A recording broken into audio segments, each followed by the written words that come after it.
अब ये क्वेश्चन है, मेन तो ये क्वेश्चन ही है, ठीक है। ये क्वेश्चन है, पहली बात तो ये जो ये ग्राफ मिलता है, जो ये ग्राफ क्वेश्चन एग्जाम में आता है, ये ग्राफ इमेजिन करके बनाया जाता है। ये ग्राफ एग्जिस्ट तो नहीं करता, लेकिन ये क्वेश्चन बनाने के लिए ऐसा ग्राफ दिया जाता है। ग्राफ तो जो रियल ग्राफ है वो वही है जो आइंस्टाइन ने बनाया था, ठीक है। ये मान लेते कि ऐसा होता, लेकिन ऐसा होता नहीं है। वो बाइंडिंग एनर्जी पर न्यूक्लियन तो उतनी होती है जितनी दिखा रखी है, लेकिन क्वेश्चन ऐसे ही आता है। पहला क्वेश्चन क्या है, हमें बताना, इन सब क्वेश्चन में यही बताना है कि एनर्जी रिलीज कितनी हुई है और एनर्जी एब्जॉर्ब कितनी हुई है। पहला क्वेश्चन, पहले तो क्वेश्चन देखते हैं कि पहले क्वेश्चन ठीक है कि नहीं। ठीक है नहीं का मतलब होता है कि दोनों तरफ जो मास नंबर है वो सेम है या नहीं। वाई का मास नंबर कितना है, 60, ये तो है 60 वाई का मास नंबर। 2z z कितना है 30, दोनों तरफ 60 आ रहा है, ये तो दोनों तरफ 60 आ रहा है, तो क्वेश्चन ठीक है। क्वेश्चन पहचान लोगे ठीक है या नहीं, तो ये क्वेश्चन ठीक है, दोनों तरफ मास नंबर सेम होने चाहिए, ठीक है। देखो दोनों तरफ मास नंबर सेम है, 60। अब सॉल्व कैसे करते हैं, देखो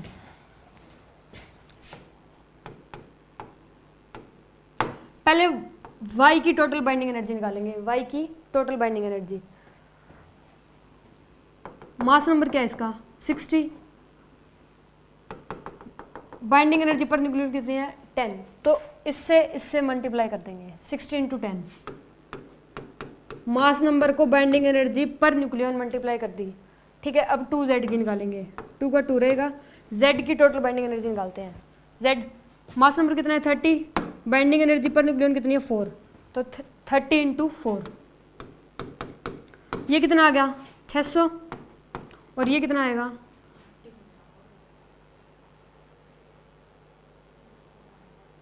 ना 30 आओगे उरे तो ये सॉल्व करेंगे तो 240 बन जाएगा।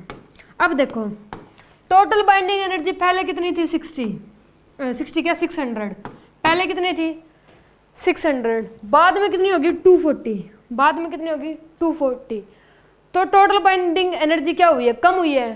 पहले ज़्यादा थी बाद में कम होगी, तो इसका मतलब एनर्जी एब्जॉर्ब हुई है, एब्जॉर्ब हुई है तभी तो टोटल बाइंडिंग एनर्जी कम आई है। पहले इतनी थी, पहले ज़्यादा थी, बाद में कम होगी, तो इसका मतलब क्या हुआ, एनर्जी को एब्जॉर्ब कर दिया गया, एब्जॉर्ब किया गया तभी तो कम हुई। अब एब्जॉर्ब कितनी हुई, इसमें से ये माइनस कर दो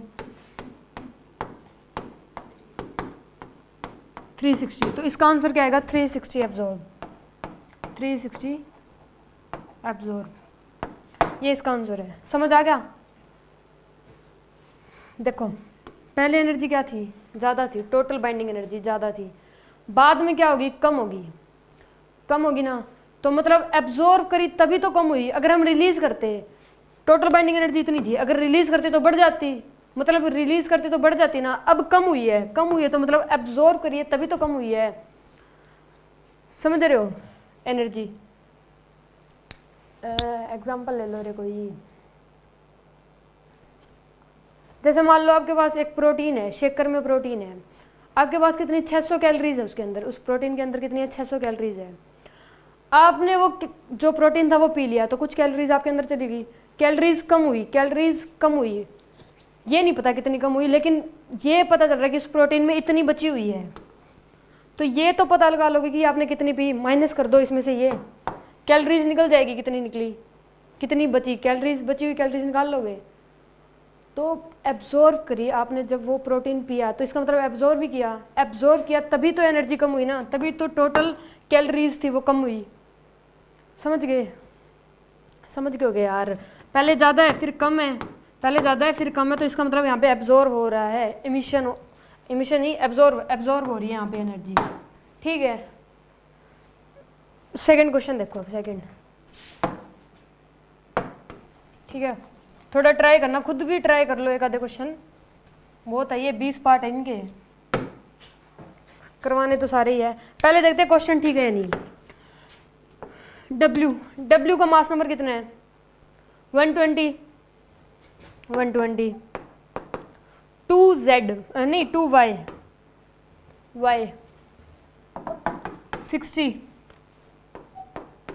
सही है, तो दोनों तरफ मास नंबर क्या आ रहा है, सेम। तो क्वेश्चन ठीक है, सोल्व करते हैं हम। डब्ल्यू की टोटल बाइंडिंग एनर्जी बताओ।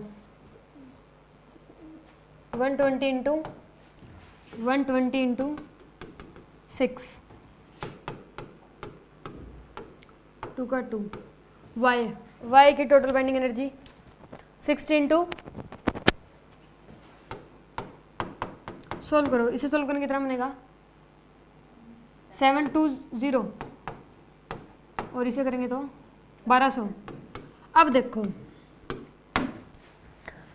टोटल बाइंडिंग एनर्जी पहले क्या थी, कम थी, अब बढ़ेगी कब, जब एनर्जी रिलीज होएगी। एनर्जी रिलीज होएगी तो टोटल अमाउंट बढ़ जाएगा ना, टोटल अमाउंट बढ़ जाएगा।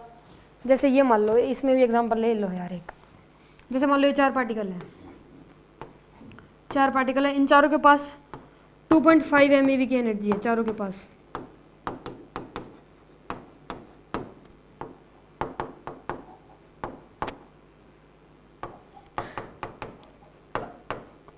ठीक है, और जो इनके पास टोटल एनर्जी है वो कितनी है, 10 है टोटल एनर्जी, और ये इनके पास एक्स्ट्रा में है, एक्स्ट्रा में एनर्जी है इनके पास। अब इसने भी अपने 2.5 रिलीज कर दी, इसने भी कर दी, और इसने भी कर दी, तो और इसने भी कर दी, टोटल रिलीज कितनी हुई, 10, टोटल रिलीज 10 हुई। तो पहले तो टोटल 10 थी, अब 10 और रिलीज होगी, तो टोटल कितनी होगी,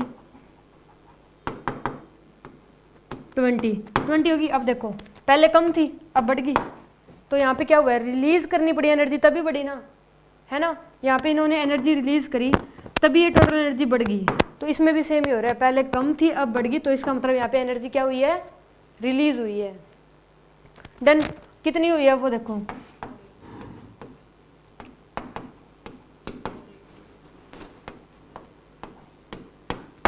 $480। तो आंसर क्या है इसका, 480 रिलीज्ड। समझ आ गया होगा, आ गया समझ, ठीक है। ये नेक्स्ट जो 3 क्वेश्चन है ये ट्राई करो, चाहे वीडियो पॉज करके कर लो, नोटबुक में लिख लो, ट्राई करो, देखो हो जाएंगे। मैं भी करता हूँ, तुम भी करो। 3rd क्वेश्चन सही पाएंगे यार, फिर भी देख लो सही है कि नहीं। वाई ज़्यादा जोर लगा दिया। y प्लस एक्स, वाई कितना है 60 plus X 90, 150 equal to z plus W, z कितना है 30 प्लस 120। मास नंबर दोनों साइड सेम है, मतलब क्वेश्चन तो ठीक है। सोल्व करते हैं, y plus X equal to में z plus W. Total binding energy y की 60 इंटू 10 प्लस x की कितनी हो जाएगी 90 इंटू 8, z की कितनी हो जाएगी 30 इंटू 4। टोटल बाइंडिंग एनर्जी निकाल रहे हैं हम यहाँ पे, प्लस w कितनी हो जाएगी 120 इंटू 6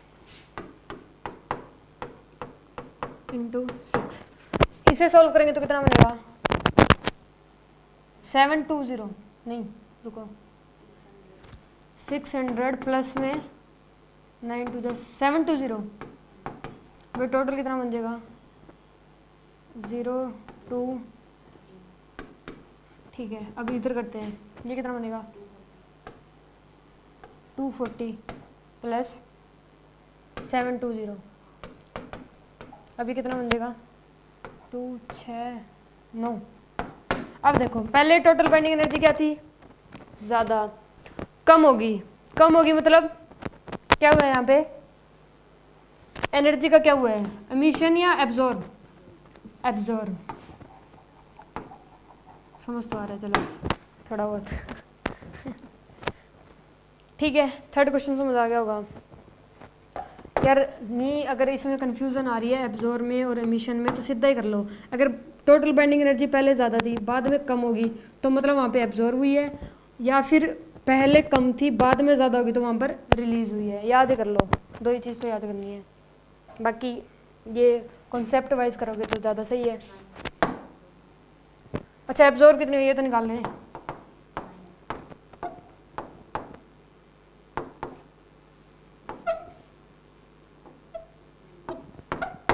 तो इसका आंसर क्या है 960 एब्जॉर्ब। समझ आ रहे होंगे, सिंपल इजी से क्वेश्चन है, बस थोड़ा सा दिमाग लगाओ, बाकी तो रुको रे 366 क्या कर दिया माइनस 366 आएगा, 366 एब्जॉर्ब।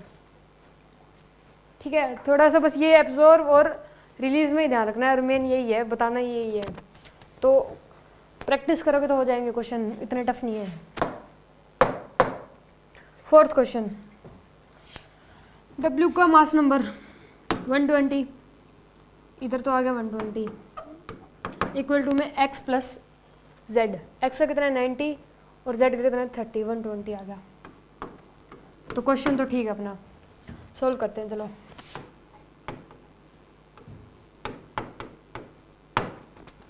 W की total binding energy 120 into 6, x की x का है 19 into 8 into 8, z 30 into 4, solve करें तो कितना आएगा, ये कितना बनेगा,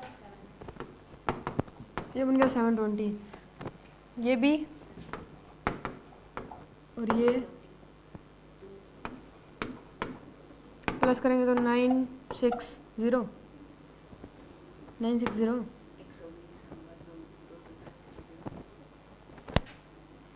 कि 120, तो ये कितना बन जाएगा, रुको रे 04840 बन जाएगा ना, ये 840।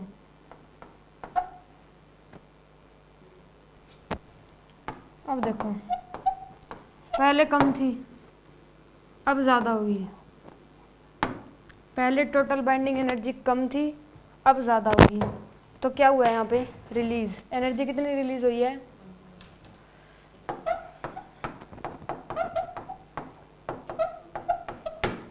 120 का क्या हुई एनर्जी रिलीज। आ रहे होंगे क्वेश्चन समझ, एक आधे खुद से करोगे तो आ जाएंगे। फिफ्थ क्वेश्चन तो W का मास नंबर 120, 60 प्लस 30, ये तो क्वेश्चन ही नहीं बन रहा, इधर वाले तो 20 आ रहा है मास नंबर, और इधर वाला कितना आ रहा है दिस प्लस दिस, नहीं रुको दिस प्लस दिस, ये दोनों प्लस करके ना 90, तो ये तो नहीं है, इसका आंसर ये आएगा। क्वेश्चन ट्राई कर लिए होंगे तो अब सॉल्यूशन दे दो इनका, हो जाएंगे क्वेश्चन। ठीक है, अब ये 5 करवा दिए, बाकी ट्राई करो, ठीक है, ये नहीं 2-3 मिनट, मास नंबर ठीक है, बाकी ये लगभग सारे क्वेश्चन चेक कर लेना, सोल्व कर रहे हैं सीधा। ठीक है, 2x से क्या बन गया 3y, 2 का 2, x की टोटल बाइंडिंग एनर्जी देखो 90 इंटू 8, 90 इंटू 8 3, y की total binding energy 60 into 10, 60 into 10, अब सॉल्व करेंगे क्या आएगा 14, ये कैलकुलेट में मतलब तुम तो ऐसे कर लेना, मैं तो कैलकुलेट में करके बता रहा हूँ, ये आएगा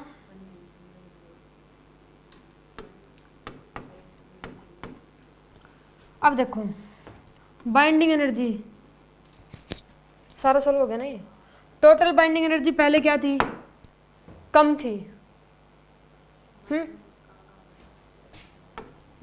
कुछ को नहीं हो, पहले टोटल बाइंडिंग एनर्जी क्या थी कम थी, अब क्या होगी ज़्यादा होगी, ज़्यादा होगी तो मतलब एनर्जी क्या हुई है ज़्यादा होगी तो रिलीज हुई है एनर्जी, हाँ रिलीज हुई है यार, मेरे को कन्फ्यूज कर रही हूँ, पहले क्या थी कम अब क्या होगी ज़्यादा, तो यहाँ पर एनर्जी क्या हुई है रिलीज, कितनी हुई है 1800 माइनस 1440 360, 360 क्या हुई है यहाँ पे, रिलीज। ठीक है, अब सारे क्वेश्चन ही करते हैं। 7th क्वेश्चन,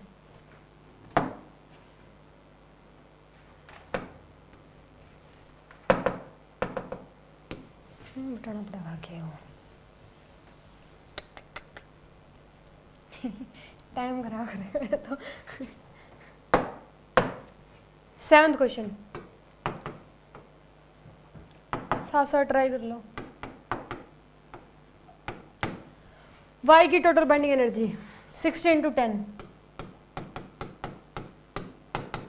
w की बाइंडिंग एनर्जी 120 × 6, x की total binding energy 90 × 8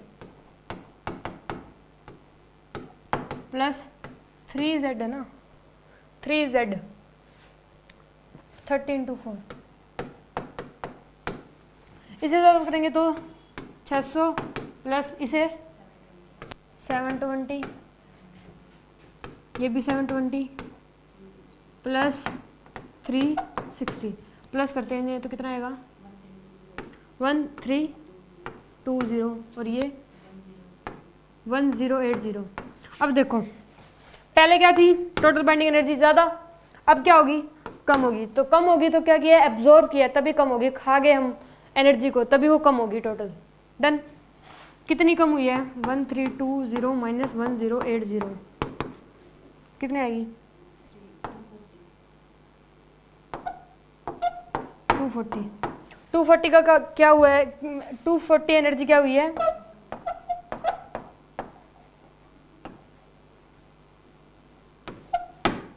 done. 8th question यहाँ कर लेते हैं। 8th question, 2y = x + z, y की टोटल बाइंडिंग एनर्जी 60 × 10, x 90 × 8 दिख तो रहा होगा, z 30 × 4। सॉल्व करेंगे तो ये कितना बन जाएगा 1200,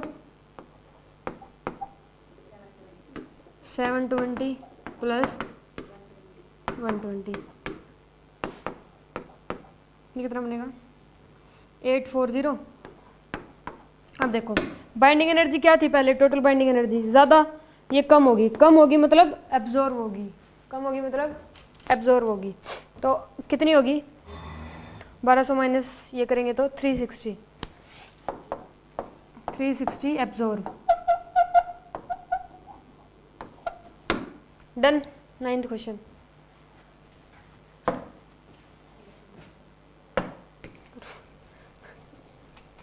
पानी पिला दूं, लाऊं?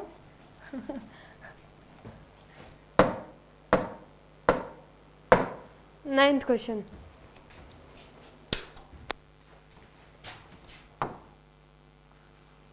नाइन्थ क्वेश्चन 2x, ठीक है। y की total binding energy 60 × 10 plus w की 120 × 6, x की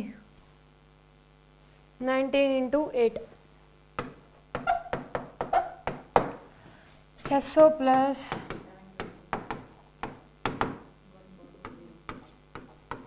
ये कितनी आएगी 1320 और ये कितनी आ गई 140। ये इक्वल का साइन कुछ नहीं है, कहीं लगा दो। टोटल बाइंडिंग एनर्जी पहले क्या थी, कम, अब क्या होगी ज़्यादा। ज़्यादा हुई तो एनर्जी रिलीज करी गई तभी वो बढ़ गई, टोटल एनर्जी बढ़ गई। ठीक है, रिलीज हुई तो यहाँ पे क्या हुआ है, बढ़ गई energy, total binding energy release होने के कारण कितनी बढ़ गई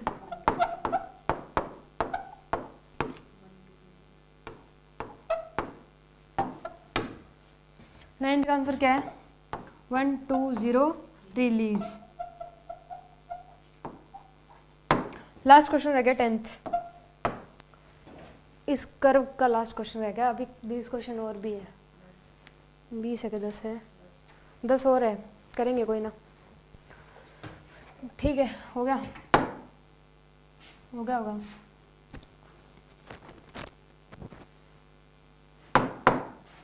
टेंथ क्वेश्चन,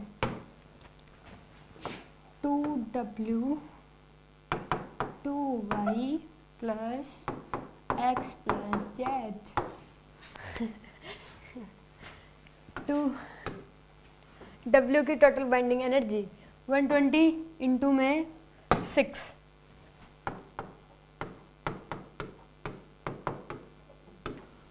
y की टोटल बाइंडिंग एनर्जी 60 इंटू 10,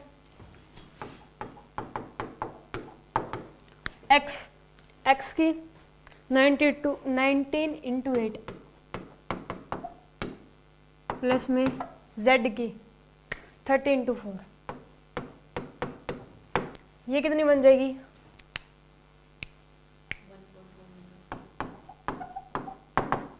और ये कितनी बन जाएगी? 1200। ये 720 और ये 3 4 120, ये आ गई 1440। इन सबको प्लस करेंगे तो 2040।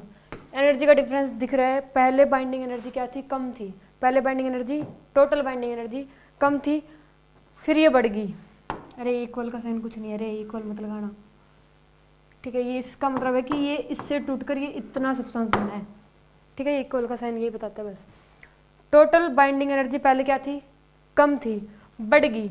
बढ़ी तब जब उसको एनर्जी मिली। एनर्जी मिलेगी कहाँ से? जब एनर्जी रिलीज होगी। तो एनर्जी रिलीज हुई है तभी ये बढ़ गई। तो यहाँ पे एनर्जी रिलीज कितनी हुई है?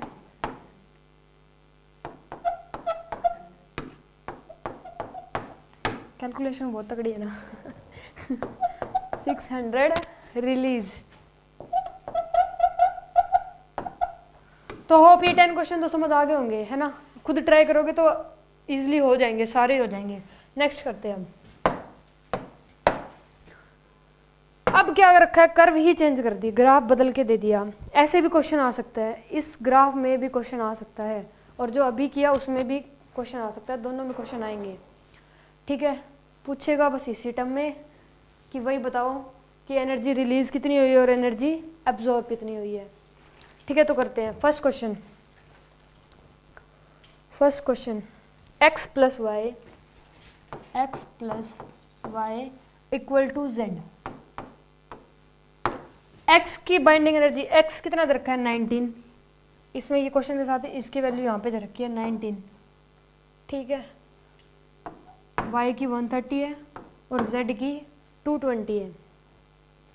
अब 90 इसके बीच में आ रही है, तो इसकी बाइंडिंग एनर्जी पर न्यूक्लियन 4 लेनी है, ठीक है। समझ गए? तो 19 इंटू 4 प्लस y कितना है? 130 किसके बीच में आ रहा है? 100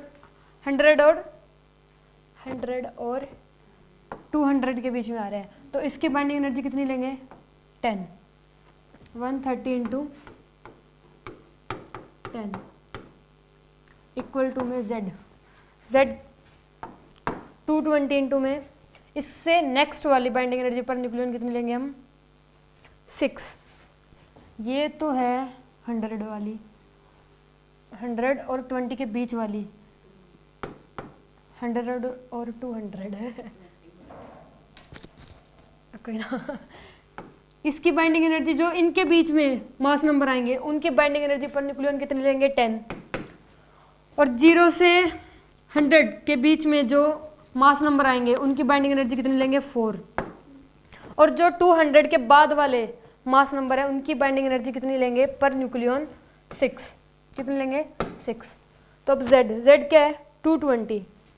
200 के बाद वाला है तो इसकी बाइंडिंग एनर्जी कितनी हो जाएगी पर न्यूक्लियन? 6। तो इसे मल्टीप्लाई करेंगे 220 इंटू 6। ड्रा क्यों रहे हो? ये कितना आ जाएगा? 360 प्लस 1300 और ये कितना आ जाएगा? 1320। टोटल कितना आ जाएगा? 1660 और ये कितना आ गया? 1320। अब देखो पहले टोटल बाइंडिंग एनर्जी ज़्यादा थी, अब कम होगी तो क्या हुआ है, एब्जॉर्ब किया हम, वो एनर्जी खा गए, तो एनर्जी क्या होगी, टोटल एनर्जी कम होगी। ठीक है, कितनी हुई है कम,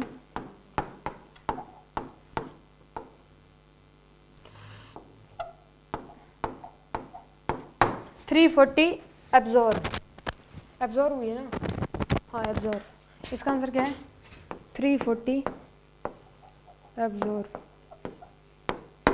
ठीक है, क्वेश्चन नंबर 12।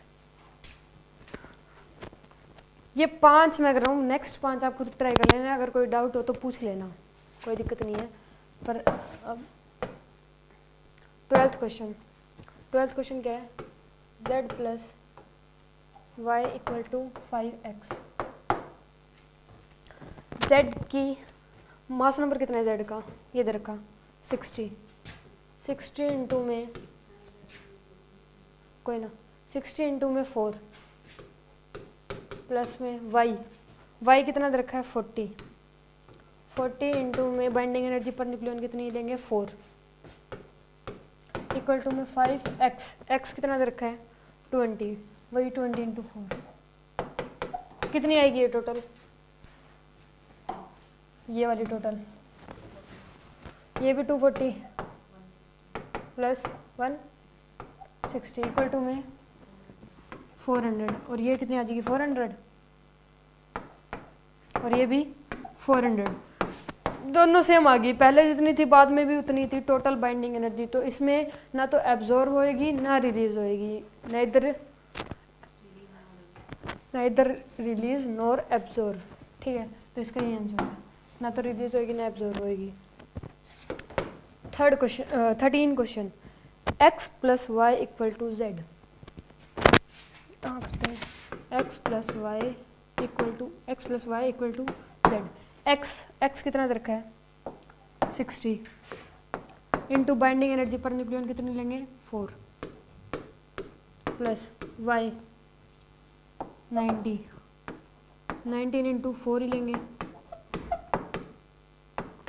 z 60 इंटू 4 ही लेंगे।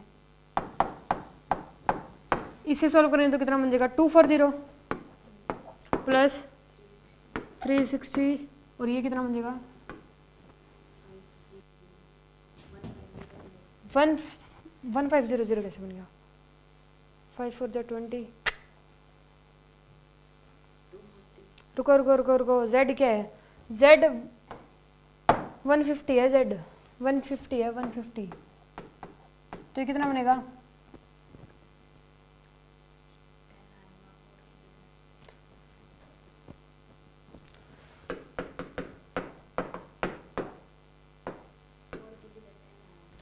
आंसर क्या हो 600, 1500, 4 की जगह 10 कैसे, अरे यहाँ पे है देखो यहाँ पे 150 है ना, मैंने ये ले लिया था 60 ले लिया था गलती से, तो यहाँ पे 10 आएगा, तो 1500, ये नहीं कुछ, यहाँ पे क्या बन गया 1500, कोई ना ये इसे टोटल करेंगे तो कितनी आ जाएगी 0 700 600 यार, और ये 1500।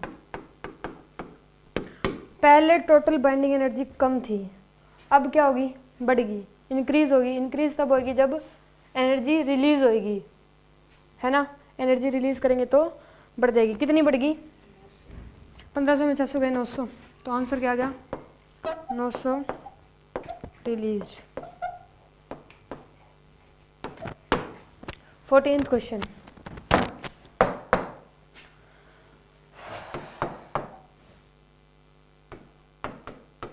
x कितना दे रखा है इसका मास नंबर 120 इंटू 10, y कितना दे रखा है 80 इंटू 4 प्लस z 40 इंटू 4,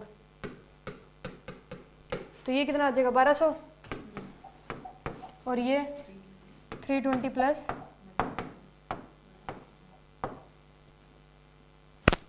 1200, और ये कितना आ गया 480। देखो पहले टोटल बाइंडिंग एनर्जी ज़्यादा थी, अब क्या होगी, कम। कम होगी मतलब एब्जॉर्ब होगी, एब्जॉर्ब होगी तभी कम होगी, ठीक है। और एब्जॉर्ब कितनी होगी, कितनी होगी एब्जॉर्ब,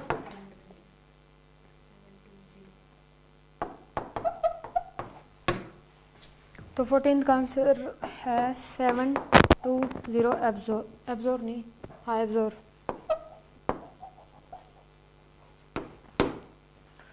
14th क्वेश्चन भी हो गया, लास्ट 15। 20 के 20 थोड़ी करेंगे।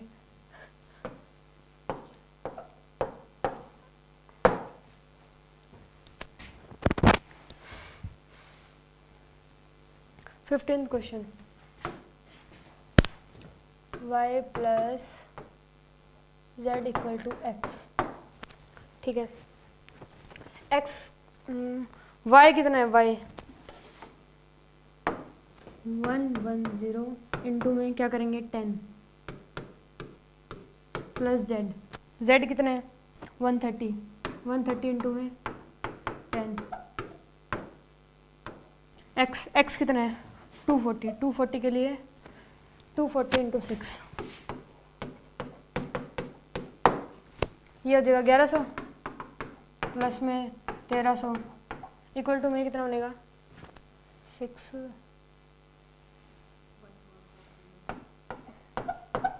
ये कितना आ गया 1440, भी इधर भी आ गया।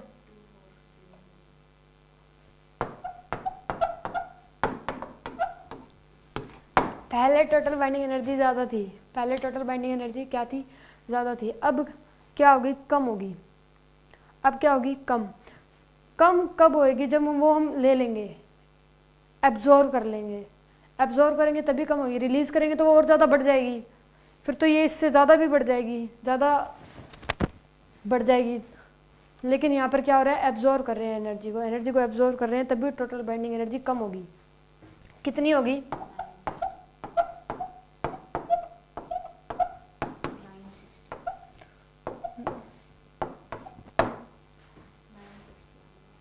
960 ये इतना ही होगा इसका आंसर तो 2440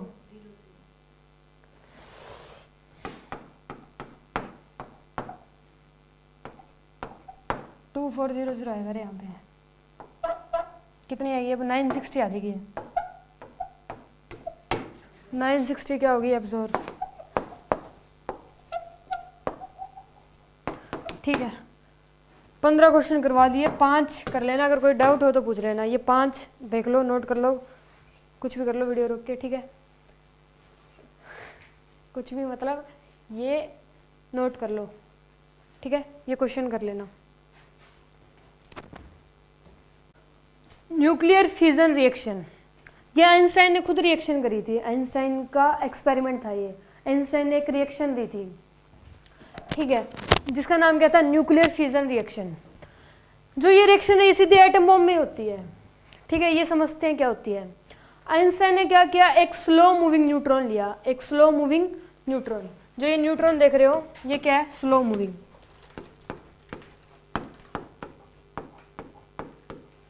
एक स्लो मूविंग न्यूट्रॉन लिया, इसकी रिएक्शन करवाई। इसकी रिएक्शन किसके साथ करवाई, यूरेनियम 235, यूरेनियम 235 के साथ एक स्लो मूविंग न्यूट्रॉन की रिएक्शन करवाई। जैसे ही रिएक्शन करवाई तो जो यूरेनियम 235 था वो बन गया 236। वो क्या बन गया, यूरेनियम 236। जैसे ये 236 बना ना, ये यूरेनियम डिस्टर्ब हो गया, अनस्टेबल हो गया। अनस्टेबल होते ये फूट गया।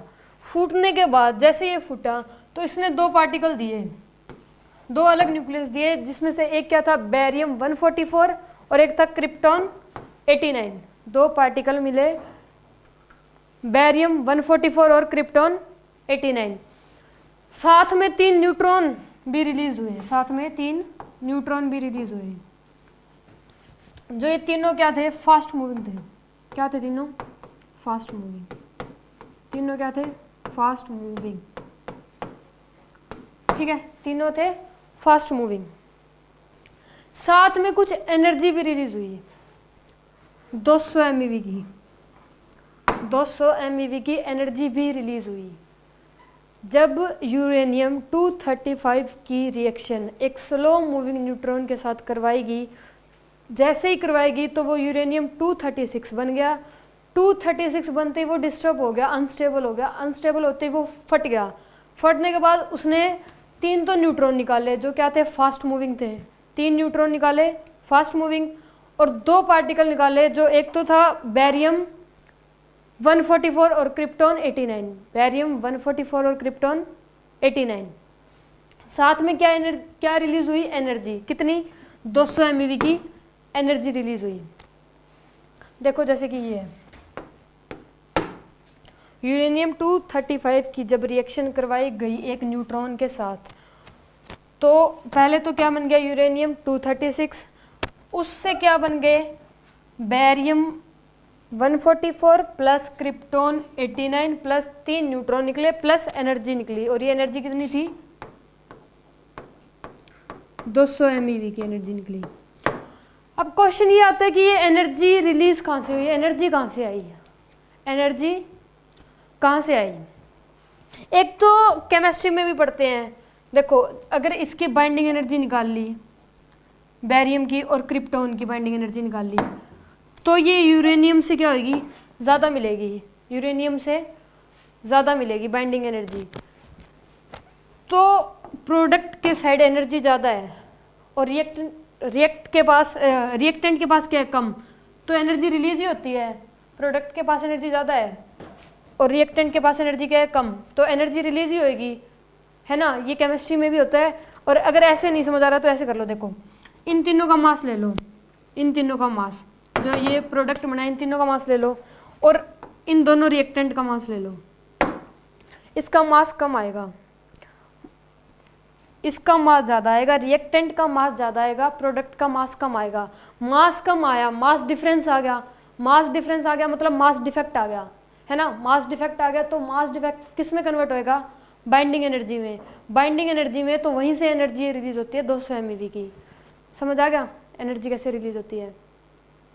मास डिफेक्ट जो आएगा वो मास डिफेक्ट किस में कन्वर्ट होएगा, बाइंडिंग एनर्जी में, और वही एनर्जी रिलीज होती है यहाँ पे 200 MeV की।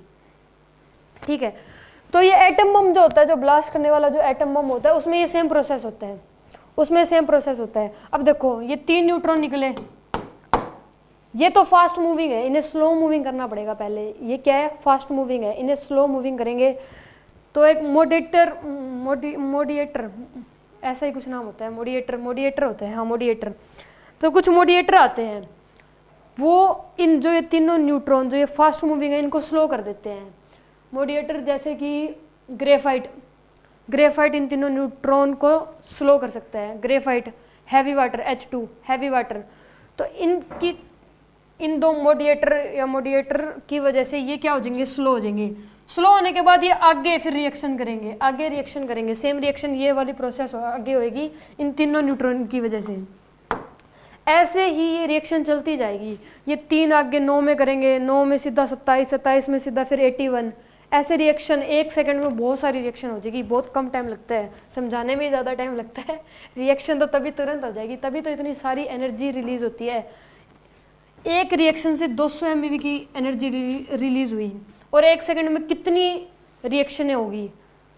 ये न्यूट्रॉन निकले, फिर उसके बाद और 9 निकले, फिर 27, फिर 81, ऐसे 1 सेकंड में बहुत सारी रिएक्शन होगी। और बहुत सारी रिएक्शन के साथ बहुत सारी एनर्जी भी रिलीज हो रही है। जब एक के साथ एक रिएक्शन में 200 MeV की हो रही है तो इतनी अरबों खरबों रिएक्शन हो जाएगी, तो एनर्जी भी बहुत ज़्यादा रिलीज हो जाएगी। तो यहीं से एनर्जी रिलीज होती है इतनी ज़्यादा एटम बॉम्ब में। ठीक है, जब एटम बॉम्ब ब्लास्ट होता है तो इसकी वजह से इतनी एनर्जी रिलीज होती है, क्योंकि एक ही सेकंड में कितनी अरबों खरबों रिएक्शन हो जाती है और साथ में एनर्जी भी निकलती है।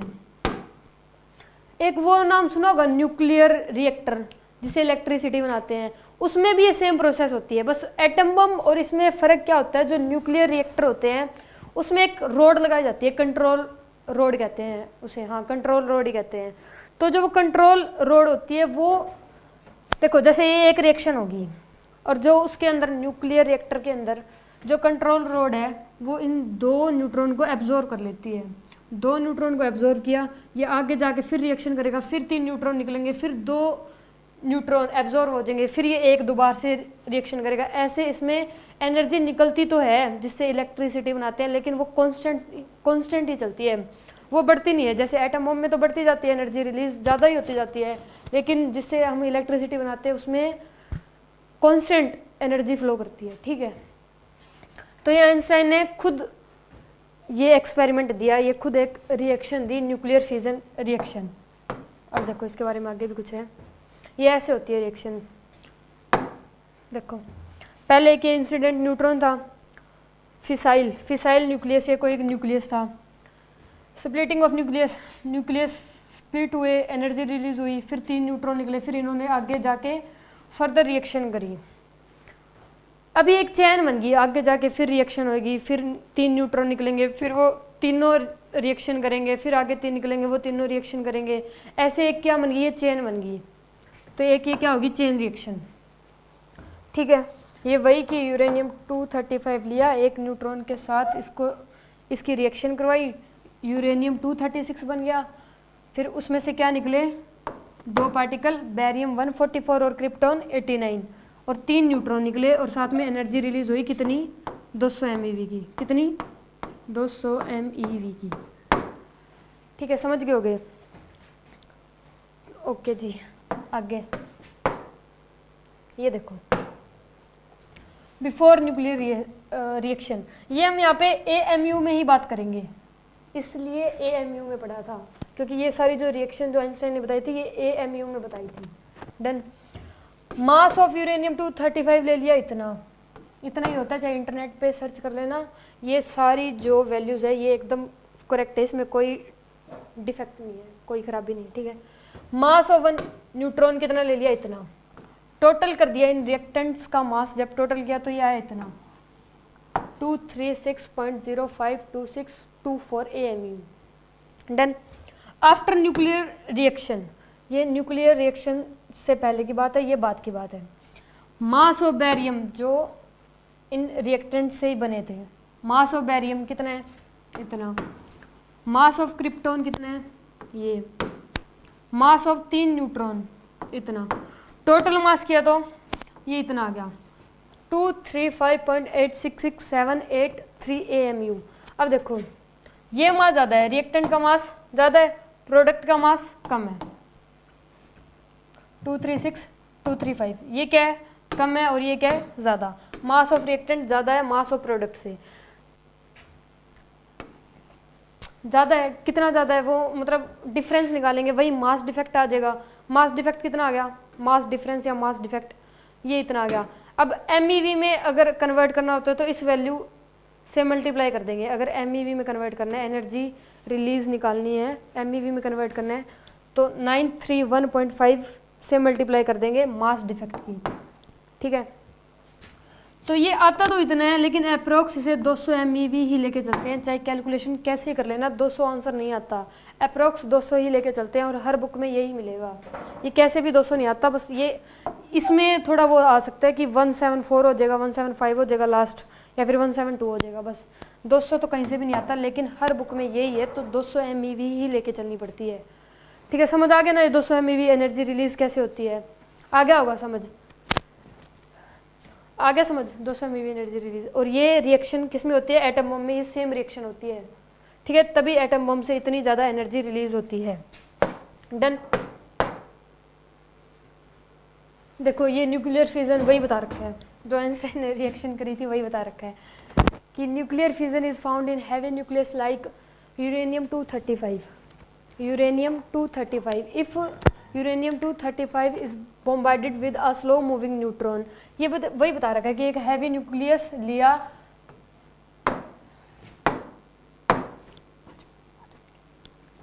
हैवी न्यूक्लियस लिया इतना, यूरेनियम 235। यूरेनियम 235 की जब बम्बार्डेड किया, मतलब रिएक्शन करवाई, मतलब मिक्स करवाया एक स्लो मूविंग न्यूट्रॉन के साथ, तो initially it fuse to form isotope of uranium. तो वो पहले क्या बन गया था, यूरेनियम 236। मोमेंटरली, मतलब बस वो एक मूवमेंट के लिए ही बना था, मतलब एक पल के लिए ही बना था। इट बिकम हाईली अनस्टेबल, वो क्या हो गया था, हाईली अनस्टेबल हो गया था।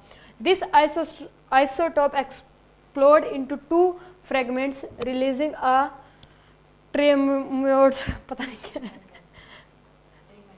ट्रीमेंडस, हाँ tremendous amount of energy. This process is called fusion and this energy release is called fission energy. जो 200 MeV की एनर्जी रिलीज हुई थी उसे क्या कहते हैं, फिजन एनर्जी कहते हैं, ठीक है। उसमें वही प्रोसेस है जो अभी प्रोसेस पहले करके दिखाई थी, एक्सपेरिमेंट था वो, बस ये डेफिनेशन में दे रखा है कि न्यूक्लियर फिजन क्या होता है। अगर ये बोर्ड्स में आ जाए तो ये पूरा लिखना पड़ेगा और पीछे वाला भी रिएक्शन सब करके दिखानी पड़ेगी।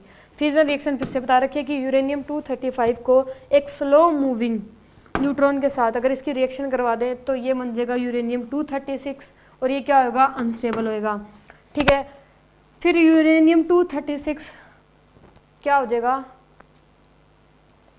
एक्सप्लोड हो जाएगा दो फ्रेगमेंट्स में, एक क्या बनेगा बैरियम 144 और एक बनेगा क्रिप्टोन 89 और साथ में क्या बनेंगे तीन न्यूट्रॉन्स और ये तीनों न्यूट्रॉन्स क्या होंगे, फास्ट मूविंग, तीनों न्यूट्रॉन्स क्या होंगे, फास्ट मूविंग। ग्रेफाइट या फिर हैवी वाटर, हैवी हाइड्रोजन की मदद से हम इन्हें स्लो बना सकते हैं, ठीक है। मोडिएटर्स होते हैं वो कुछ, एक होता है ग्रेफाइट, दूसरा क्या होता है हैवी हाइड्रोजन, जिनकी वजह से जो ये फास्ट मूविंग न्यूट्रॉन होते हैं ना ये स्लो बन जाते हैं, स्लो मूविंग हो जाते हैं। साथ में क्या रिलीज होगी, एनर्जी कितनी होगी, 200 MeV की भाई, ठीक है। तो यहाँ से ये रिएक्शन बन गई कि यूरेनियम, ये मैंने बता दिया, कितनी बार बता दिया, अब तो ये याद ही होगी। By the product neutron can be used and refuse to form complete chain reaction, it is called nuclear chain reaction. जैसे ही वो स्लो मूविंग न्यूट्रॉन था उसने रिएक्शन करी, 3 न्यूट्रॉन निकाले, वो 3 न्यूट्रॉन जाके आगे करेंगे, 9 निकलेंगे, 9 के बाद 37 ऐसे 81 ऐसे निकलते ही रहेंगे। तो ये एक क्या बन गई, चैन बन गई, क्या बन गई, एक ये चैन ही बन गई ना, ये कंटिन्यूसली होती जा रही है, एक सेकंड में बहुत सारी रिएक्शन हो जाएगी, तो एक ये चैन बन गई। तो इसे क्या कह दिया, न्यूक्लियर चैन रिएक्शन, क्या नाम दे दिया, न्यूक्लियर चैन रिएक्शन, ठीक है, न्यूक्लियर चैन रिएक्शन।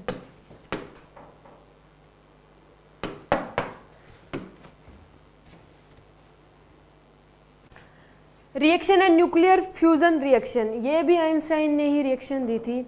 इसमें आइंस्टाइन ने क्या किया, 4 प्रोटॉन ले लिए, क्या करा, 4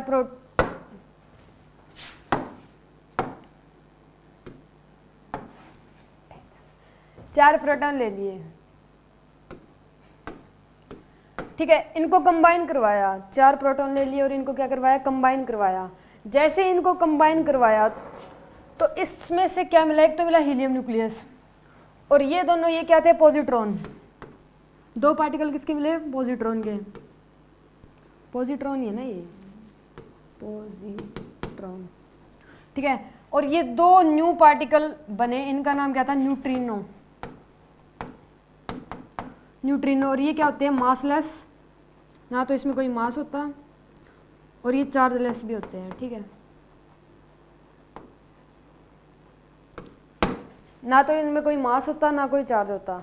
और प्लस क्या निकली, एनर्जी रिलीज हुई और ये थी लगभग 25 MeV की, MeV या EV, MeV, ठीक है, 25 MeV की एनर्जी रिलीज हुई। 4 प्रोटॉन लिए, जब इनको कंबाइन करवाया, ये कंबाइन ऐसे नहीं होते, इनके लिए टेम्परेचर बहुत ज़्यादा हाई करवाना पड़ता है, मतलब बहुत ज़्यादा टेम्परेचर, बहुत हाई टेम्परेचर पे ये चारों कंबाइन होंगे। जैसे ये कंबाइन हुए तो इनमें से क्या निकला, एक तो बना हीलियम न्यूक्लियस, 2 पॉजिट्रॉन निकले, 2 न्यू पार्टिकल निकले जिनका नाम क्या रख दिया, न्यूट्रिनो। ये न्यूट्रिनो क्या थे, मासलेस थे, दोनों पार्टिकल मासलेस थे और चार्जलेस थे। और प्लस में क्या निकली, एनर्जी कितनी, लगभग 25 MeV की।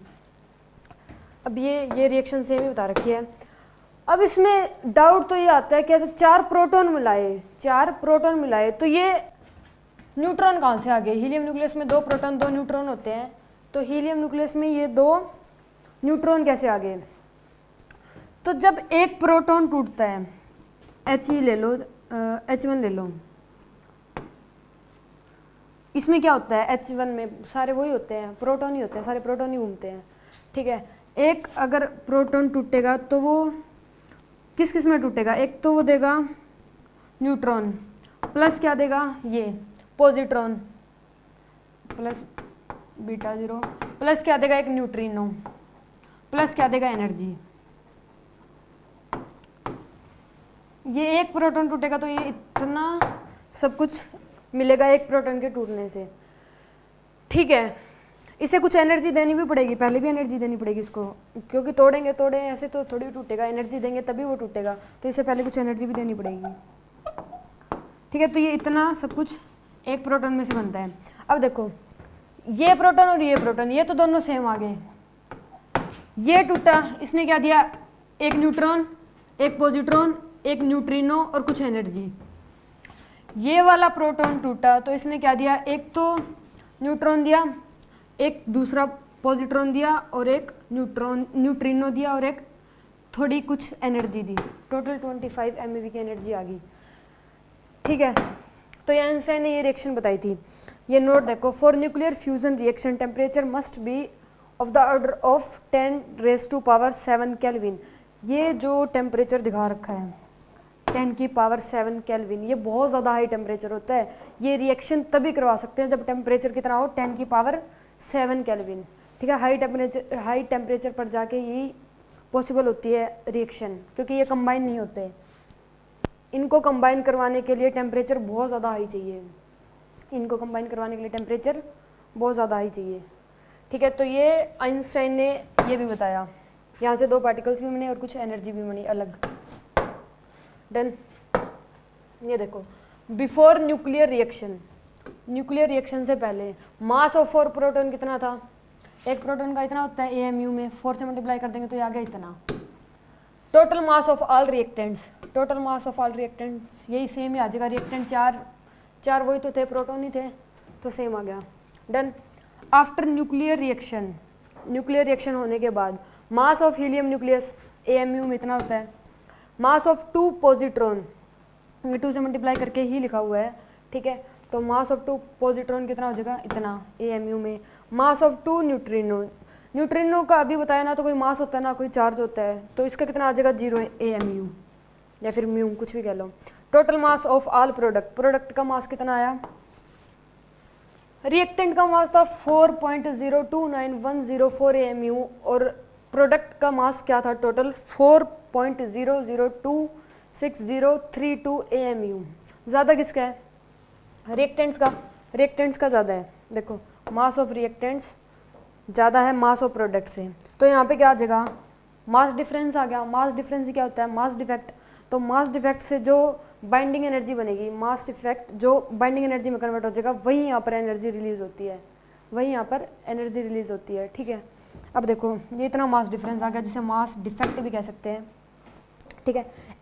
एनर्जी रिलीज, ये मास है। MeV निकालने के लिए इस नंबर से हम क्या करते हैं, मल्टीप्लाई करते हैं मास को 931.5। अगर MeV में कन्वर्ट करनी है एनर्जी तो इससे मल्टीप्लाई कर देंगे, तो ये आ गई 24 पॉइंट कुछ, और ये अप्रोक्स कितनी आ गई 25 MeV, ठीक है। तो यहाँ से समझ गए एनर्जी कैसे रिलीज होती है, कितनी होती है 25 MeV। डन। ये उसी के बारे में था जो nuclear fusion reaction. Density of nucleus की जो डेंसिटी होती है वो सबसे ज़्यादा डेंसिटी होती है। सबसे ज़्यादा डेंसिटी अगर किसी की होती है तो वो न्यूक्लियस की भी होती है। डायमंड की तो जैसे केमिस्ट्री में कहते हैं डायमंड की सबसे ज़्यादा डेंसिटी होती है ना।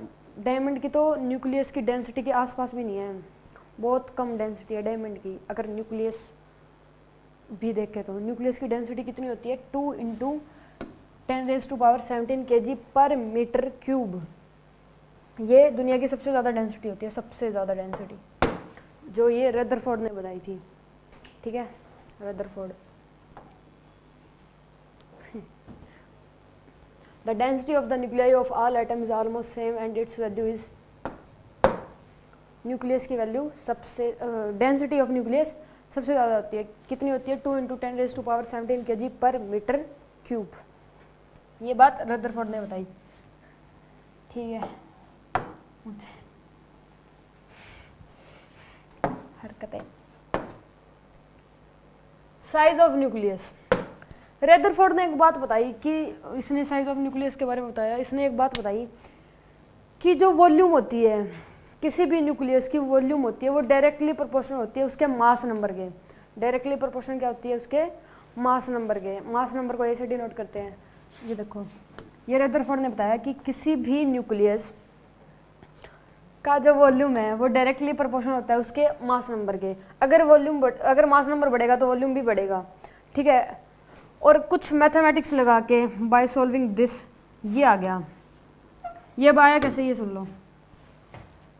वी वॉल्यूम कितना होता है न्यूक्लियस स्फेरिकल में होता है 4 पाई आर क्यूब इंटू ए का स्क्वायर इंटू ए। तो यहाँ से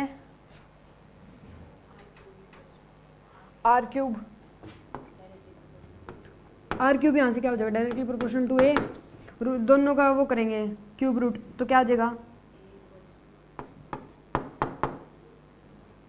आर इक्वल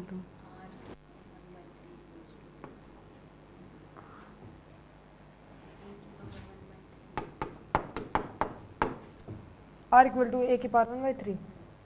तो यहाँ से आ गया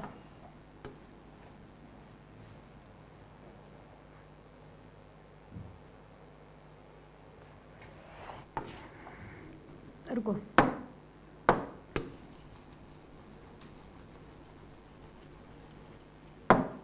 वॉल्यूम कितना होता है 4/3 पाई आर क्यूब इंटू ए। ये यहाँ से ये तो वही हो जाएगा, डायरेक्टली प्रोपोर्शन क्या आ जाएगा R cube directly proportion A. यहाँ से क्यूब रूट लेंगे तो ए की पावर 1/3। ये कांस्टेंट हटाएंगे तो यहाँ पे कांस्टेंट लग गया आर नोड, और इसकी पावर कितनी आ गई 1/3। सेम आ गया ना। तो इसे सोल्व करके ये आता है। और यहाँ पे जो ये आर नोड की वैल्यू होती है ना, आर नोड मतलब आर नोड वहाँ लगता है जैसे मतलब मान लो रफली आइडिया है, मतलब ऐसा कंफर्म नहीं है कि आर नोड की वैल्यू यही लेके चलेंगे, रफली आइडिया है। इसका रफली आइडिया बता रखा था कि आर नोड की वैल्यू इतनी होती है लगभग, ठीक है 1.2 × 10 की पावर -15। ये रफली आइडिया है, ठीक है, इसलिए आर नोड लग गया। तो ये किसने बताया था रदरफोर्ड ने। अब एक बार ये डेफिनेशन सुन लो।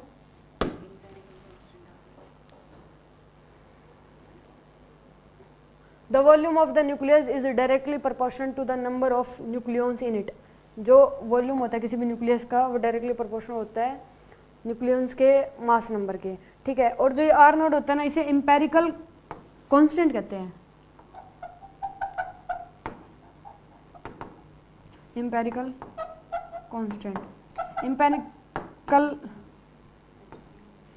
एम्पेरिकल कांस्टेंट उसे ही कहते हैं जिसकी एग्जैक्ट वैल्यू ना पता हो, रफली आइडिया हो। तो ये रफली आइडिया था यहाँ पे 1.2 × 10⁻⁻15। ये रफली आइडिया, इसलिए इसको क्या कहते हैं एम्पेरिकल कांस्टेंट। डन। तो ये पूरी बुलेट हो चुकी है।